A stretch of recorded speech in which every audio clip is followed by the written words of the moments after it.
तो आप बहुत अच्छा वार्म अप और रनिंग करके बहुत थक तो नहीं गए, लेकिन कूल डाउन करना मत भूलिए। Don't be lazy. तो पिछले वीडियो में डॉक्टर नारायणी ने हमें बताया कि कोई भी मॉडरेट टू हैवी एक्सरसाइज जैसे रनिंग के पहले वार्म अप का क्या इंपॉर्टेंस है, क्या महत्व है और किस तरह के वार्म अप एक्सरसाइजेस आप रनिंग के पहले कर सकते हैं। आज के वीडियो में हम देखते हैं कि कूल डाउन का क्या महत्व होता है और कौन से एक्सरसाइजेस या स्ट्रेचेस आप कूल डाउन में इंक्लूड कर सकते हैं।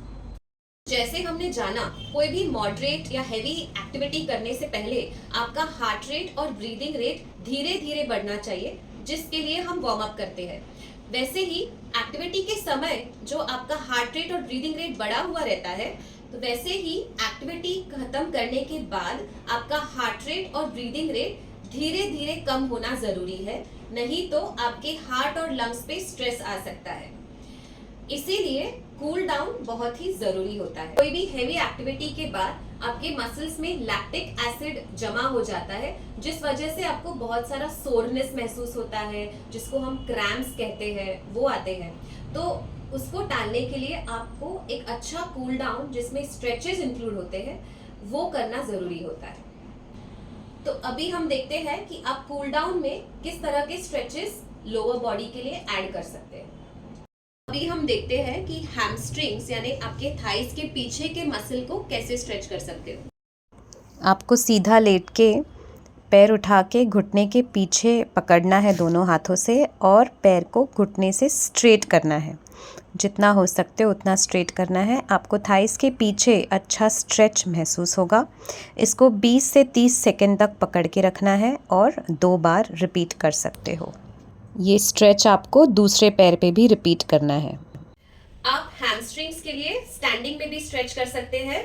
आप इस तरह का कोई चेयर या बेंच जहाँ पे होगा वहां पे आपको पैर रखना है, घुटना सीधा होना चाहिए। अक्सर इसमें ये गलती होती है कि आप स्पाइन से यानी कमर से झुकने लगते हैं। ऐसा आपको नहीं करना है। आपको स्पाइन, आपका कमर सीधा रखना है और फिर आगे झुकना है। ऐसा करने से आपको एक अच्छा थाइस के पीछे स्ट्रेच महसूस होगा। ऐसे आप 20 से 30 सेकंड तक रुक सकते हैं। इसको और भी सिंपल तरीके से करना है तो आप सिंपली फ्लोर पे भी कर सकते हैं। एक पैर आपको आगे रखना है, घुटना सीधा है और स्पाइन स्ट्रेट रख के आगे झुकना है। ऐसा करोगे तो आपको थाइस के पीछे हैमस्ट्रिंग्स पे अच्छा स्ट्रेच फील होगा। तो अभी हम देखते हैं कि आपके बटक मसल को कैसे स्ट्रेच कर सकते हैं। इस तरह से लेट के आपको एक पैर का एंकल दूसरे घुटने पे रखना है और आपको नीचे से थाइस को पकड़ना है और अपनी तरफ खींचना है। तो जब आप ऐसे करेंगे तो आपको ये वाले पैर के पटक पे अच्छा स्ट्रेच महसूस होगा। आपको ये स्ट्रेच 20 to 30 सेकेंड्स पकड़ के रखना है और 2 बार रिपीट करना है। तो ये बटक स्ट्रेच आप सिटिंग में भी कर सकते हो। कुछ आपको बेंच ढूंढना है बैठने के लिए और इस तरह से बैठना है, एंकल नी के ऊपर और नी को थोड़ा नीचे पुश करना है और आगे की तरफ झुकना है, जितना आप झुक सकते हैं। ऐसा करने से आपको ये पैर के बटक्स के यहाँ पे एक अच्छा स्ट्रेच महसूस होगा। अभी काफ स्ट्रेच के लिए आप कोई दीवार ढूंढ सकते हैं। तो आपको इस तरह से आपका पैर दीवार के ऊपर रखना है और आपका एड़ी जो है जमीन पे रखा हुआ है और आपको आगे की तरफ झुक जाना है। ऐसा करते वक्त आपका घुटना सीधा रखिए तो आपको काफ के ऊपर एक बहुत अच्छा स्ट्रेच महसूस होता है। अगर आसपास कोई दीवार नहीं है तो आप सिंपल वे में भी कर सकते हैं। एक पैर आपको आगे रखना है, डिस्टेंस ज्यादा रखना है दोनों पैर के बीच में और आगे वाले पैर को बेंड करना है, नी को। ऐसा करने से आपको पीछे के काफ पे अच्छा स्ट्रेच महसूस होता है। आपको 20 से 30 सेकंड तक ये पोजीशन में रुकना है। आपके इनर थाई मसल्स को स्ट्रेच करने के लिए आप बटरफ्लाई स्ट्रेच यूज कर सकते हैं।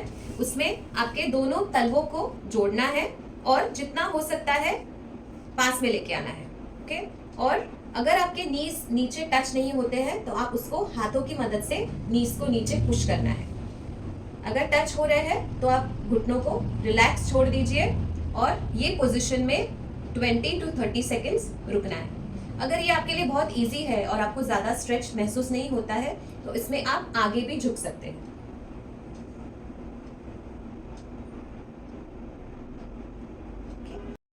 आप एंड में कुछ नेक और शोल्डर स्ट्रेचेस भी ऐड कर सकते हैं। साइड टू साइड खींचना है, आपके शोल्डर को नीचे की तरफ खींचना है और सर को ऑपोजिट डायरेक्शन में, और ये दूसरी साइड वापस रिपीट करना है। शोल्डर स्ट्रेच भी आप ऐड कर सकते हैं इस तरह से दूसरे हाथ में। और बैकवर्ड बेंडिंग के लिए हाथ आप हिप्स पे पीछे रख सकते हैं।